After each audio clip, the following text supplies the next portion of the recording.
In today's video, I'm going to show you how to fix the Gamma app file not found error quickly and safely. If you've tried uploading or importing a file into Gamma and keep seeing that file not found message, don't worry, this usually comes down to a simple issue like the file being moved, renamed, deleted, or the wrong workspace being selected. We're going to walk through the exact steps to get it working again so you can import your file without wasting time. And if this tutorial helps, make sure to hit the like button and subscribe for more easy software fixes just like this. Alright, let's jump right in. The first thing you want to check is the local path of the file on your computer.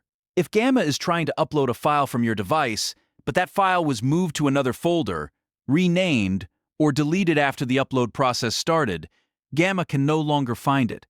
So go to the folder where you originally saved the file and make sure it's still there. Open your File Explorer or Finder, search for the exact file name, and confirm that the file still exists in the same location. If the file name changed even slightly, Gamma may not recognize it anymore. In that case, either rename it back to the original name or reselect the correct file again. If the file was deleted or moved, restore it to a stable folder on your computer before trying again. Once you've verified the file is actually available locally, the next step is to import it directly from the Gamma app. Instead of relying on a broken link or a file reference that no longer works, open your Gamma dashboard and click the Import option. From there, choose the source you want to import from and then select the file again. This fresh import process helps Gamma reconnect to the correct file path and eliminates a lot of the common errors people run into. Take your time here and make sure you are selecting the correct file from the correct location.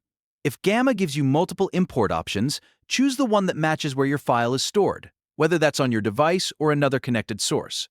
After that, let the import complete and check whether the error is gone. If the file still shows as not found, the next thing to verify is Workspace permissions. This is a very common issue, especially if you work with multiple Gamma accounts or multiple workspaces. Make sure you are logged into the correct Gamma account and that the file or link you're trying to access actually belongs to that workspace. If the file was shared from a different workspace, Gamma may flag it as not found simply because your current account doesn't have access to it.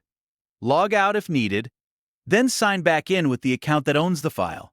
If you're part of a team, double-check with the workspace owner that your permissions are active and that the file hasn't been restricted, moved, or removed. In many cases, switching to the correct workspace instantly fixes the problem. So to recap, first check that the file still exists on your computer and hasn't been moved, renamed, or deleted. Then import it directly through the Gamma dashboard using the Import option. And finally, confirm that you're in the right Gamma account and workspace with the proper permissions. Those 3 steps solve most file not found errors in Gamma. If this video helped you out, please hit like and subscribe so you don't miss future tutorials and fixes. Thanks for watching, and I'll see you in the next one.